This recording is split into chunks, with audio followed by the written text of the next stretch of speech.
பாடல். பற்றற்று நின்றாக்கால் பரகதி கிட்டும் பற்றோடு நின்றாக்கால் பவக்கடல் நீந்தாய். சுற்றமும் நட்பும் சுழல் காற்றைப் போல நில்லாது போகுமென்று நிதமும் நினைப்பாரு. கற்றது மெய்யறிவு காலனை வெல்ல உற்றது உன்னுள் இருக்கும் ஒளியே. பாடலின் விளக்கம். 1. பற்றற்று நின்றாக்கால். ஆசை, பாசம் மற்றும் அகந்தை ஆகிய பற்றுகளை விட்டு விலகி நின்றால் மட்டுமே ஒருவனுக்கு உயர்ந்த கதி வீடு பேறு கிட்டும். 2. பவக்கடல் நீந்தாய்.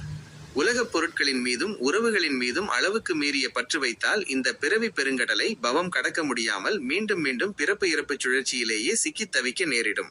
3. சுற்றமும் நட்பும் சுழல் காற்று. உறவினர்களும் நண்பர்களும் ஒரு சுழல் காற்றை போன்றவர்கள். அவர்கள் எப்போதும் நம்முடன் நிலையாக இருக்க மாட்டார்கள். கால மாற்றத்தில் அனைவரும் பிரிந்து போவர் என்பதை உணர வேண்டும். 4. நிதமும் நினைப்பாரு. இதை ஏதோ ஒரு முறை நினைப்பதல்ல, தினமும் மனதிற்குள் சிந்தித்து பார்க்க வேண்டும். அப்போதுதான் வைராக்கியம் பிறக்கும். 5. கற்றது மெய்யறிவு. உண்மையான கல்வி என்பது புத்தக அறிவல்ல, காலத்தை மரணத்தை வெல்ல உதவும் மெய்யறிவே ஆகும். 6. உன்னுள் இருக்கும் ஒளியே. உனக்கு உண்மையான துணையாக வருவது உனக்குள்ளே உறையும் அந்த தெய்வீக ஒளி, ஆன்மா மட்டுமே என்கிறார் போகர்.